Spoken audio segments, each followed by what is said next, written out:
guys! Welcome to Ate Shi Vlog. Ang umaga po sa inyong lahat guys. Video, nandito tayo sa bukid guys.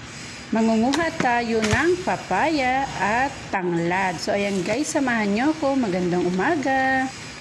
Fresh ang ating gulay for today's vlog guys. Ayan, napakaganda ng ating tanglad. At syempre meron tayo dyan na gabi, pinakita ko lang po. So ayan ang ating tanglad. Ito po ang ating fresh na dahon ng sili galing sa backyard. At meron din tayong siling haba guys. Ayan, naayos na natin ang ating tanglad, papaya, sibuyas at ang ating pampalasa, black pepper, olive oil, chicken natin. Ayan guys, hiwa-hiwa na siya. Syempre may magic tayo, may pink salt tayo guys. And kompleto ricados na. Let's cook! So ayan, at ready na tayong magluto.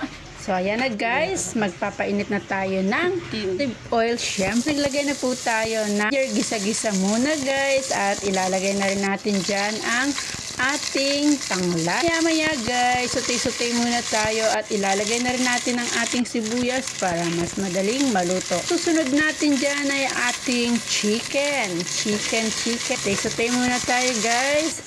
At ilalagay na natin ang ating chicken. So ayan, ipapag-golden brown muna natin para matanggal ang langsa ng mga. Kaya dinihan natin guys ang ating tanglad. Ayan, naglagay na tayo ng mga pampalasa dyan. Yung asin at paminta guys. Ayan guys, para mas malasa talaga siya. Isasabay na natin sa paggisa-gisa. So tatakpan natin yan. Na rin natin ang ating papaya para sabay-sabay na silang maluto. Okay, sana po ay nag-enjoy kayo sa aking video. At thank you nga pala sa mga solid subscriber ko dyan. At kung bago ka pa lang sa channel ko, don't forget to like, share, and subscribe guys. Ayan, kumukulo-kulo ng ating tinola. Amoy pa lang guys, ulam na. So ayan, hindi siya masyadong maalat. Ayan, nilagay na natin ang ating fresh na dahon ng sili. Ayan guys, I hope nag-enjoy kayo sa aking mga video. At kung bago ka pa lang sa channel ko, don't forget to subscribe. Maraming salamat.